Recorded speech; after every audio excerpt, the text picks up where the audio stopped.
So Evan Bayh is a well-known corporatist, establishment, sellout Democrat. In fact, there's a good case to be made that he's the worst of the Democrats. Now, maybe there's a handful of blue dogs who are actually worse than him, but he makes Hillary Clinton look like Bernie Sanders.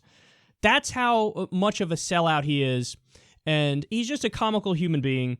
His lack of self-perception is unreal. It's off the charts. So this is a guy who was formerly in the Senate, then he retired, and he made this big thing about how, this place has too much influence of big money. I'm going to go become a teacher because I want to make a difference that way, and I want to change people's lives for the better. So he leaves, and what does he do? Immediately goes and starts being a lobbyist and working for corporations and making millions of dollars. And then eventually, what does he say? Well, I want to get back in Congress. I want to go back to the Senate. That's what I want to do. What happened, big guy? Oh, I want to make a difference. I care about the kids. And he's like, anyway, I want to bathe in money again. Thank you very much. So I want to go ahead and go right back to the Senate. So Huffington Post has an article out. I was reading it yesterday. I'm going to present it to you guys here. It's titled, Evan Bayh has made millions off corporate boards since leaving the Senate. And that indeed is true. So let me go ahead and give you some of the details here. They say, when Indiana Democrat Evan Bayh, who was running for his old Senate seat, left Congress in 2011, he cited dysfunction, gridlock, and the outsized influence of entrenched special interests on lawmakers. He even floated returning to Indiana to teach, as I was explaining, telling Ezra Klein he felt he could make a bigger difference in that capacity. Since leaving Capitol Hill, Bayh has cultivated a very lucrative second career in serving on corporate boards. He earned nearly $4 million over the last 5 years. Since 2011, Bayh has served on the board of directors at 5 corporations: McGraw-Hill Education, Marathon Petroleum, Berry Plastics Group, and Fifth Third Bancorp. Never heard of that one. And RLJ Lodging Trust. According to SEC filings from 4 of these companies, Bayh pocketed the following amounts in cash and stock awards from 2011 through 2015. $1.35 million from Marathon Petroleum, about $1 million from Fifth Third Bancorp, $827,000 from RLJ Lodging Trust, and $645,000 from Berry Plastics Group. So, they continue here and explain the following. This is Evan Bayh and the amount of money he took from corporations. I'm not sure if when he gets back in the Senate, if he's going to do favors for said corporations. This is a real hard thing to figure out here. But they say this about politicians more generally. Quote, of course, Bayh is not alone in pursuing board appointments after leaving office. 45% of senators who left Capitol Hill from 1992 to 2015 ended up on boards, according to a Washington Post report released last year. 45% go through the revolving door. Now, for those of you who aren't familiar with that terminology, basically what it means is you run for office. When you're running for office, who raises money for you, who does favors for you? Obviously, wealthy donors, corporations. They'll contribute to your super PAC, to your campaign, through all the different avenues that they possibly can. This way, when you're in power, what happens? They want you to do some favors for them. Now, they would never come out and say, there's no quid pro quo. I would like you to do X for me. It's subtle, and it's nudging you in this direction or that direction.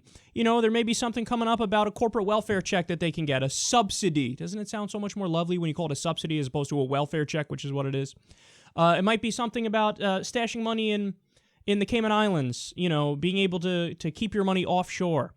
It might be something that's just some sort of a tax break, another kind of tax break that specifically applies to certain industries. When they give you money, I scratch your back, you scratch mine. So they give you the money, you do the favors, and then the system just keeps going round and round and round. Now, what happens is many of these politicians go, eventually, I'm sick of this shit, being in the Senate or being in the House, and it's taxing, it's not very rewarding, I want to go ahead and retire. Then what happens? They leave making their salary, which is about $200,000, and then they go and they make $1 million a year, $2 million a year, whatever it may be, working as a lobbyist for one of these corporations that bought them off. So they know, hey, when this person was in power, they did favors for me. Now it's my turn to return the favor. And, oh, you want a job? Well, you have influence in Washington. You could be a lobbyist. You can be the person to try to connect the dots for us and try to get these corrupt backroom deals. And that's what ends up happening. So you have people going back and forth between working to represent the people as a politician. They don't give a fuck about the people or the constituents. Then they go, okay, I'm going to go and work as a lobbyist, or sometimes because of certain rules, they have to change their title while they work as a lobbyist, but they just pretend they're something else. And then eventually some of them get tired of that and they go, you know what? I'm going to go back into the Senate or the House. And then they raise money again, and the system it goes round and round and round and round and round. And the entire time, all they're doing is looking out. It's a circle jerk of money and power. They're just looking out for the people who gave them the money. And by the way, I'm not saying that they're bad people for doing this. This is a problem with the incentive structure within the system. It turns out if somebody gives you whatever it happens to be, $30,000 for your campaign, you kind of like them. And you're going to answer that phone call. You're going to take that phone call. Because that's what happens when somebody gives you $30,000. You tend to like the person. So it doesn't mean they're bad people. It just means you have to change the rules to make it so that that's not a thing. It can't be possible for, private interest to give you this money, because then obviously you're going to return the favor. So if we had a system of clean elections, well, then what happens? The public funds the campaign, and then who are you more likely to look out for? The public! It turns out you'll look out for the regular people and the constituents when it's tax money funding you, so the incentives are now lined up properly for you to give a shit about expanding Medicare, expanding Medicaid, doing the right thing for the people and not for the corporations and private interests. So Evan Bayh is the worst of the worst when it comes to this stuff. The worst of the worst. He's a guy who's so brazen in his corruption. And, we've covered previous stories. When we learned that Evan Bayh was running again, I gave you even more specifics about the legislation that he pushed for example, that was to appease his donors and to help them out because they paid for him. And then now we have even more specifics. And by the way, let me be clear about something. I'm not against somebody like they say, whatever it was, he made $5 million through 4 years or something like that. $4 million over the last 5 years. I'm not against that in principle. Like oftentimes, people smear the left with they're against people even getting rich. No, we're not.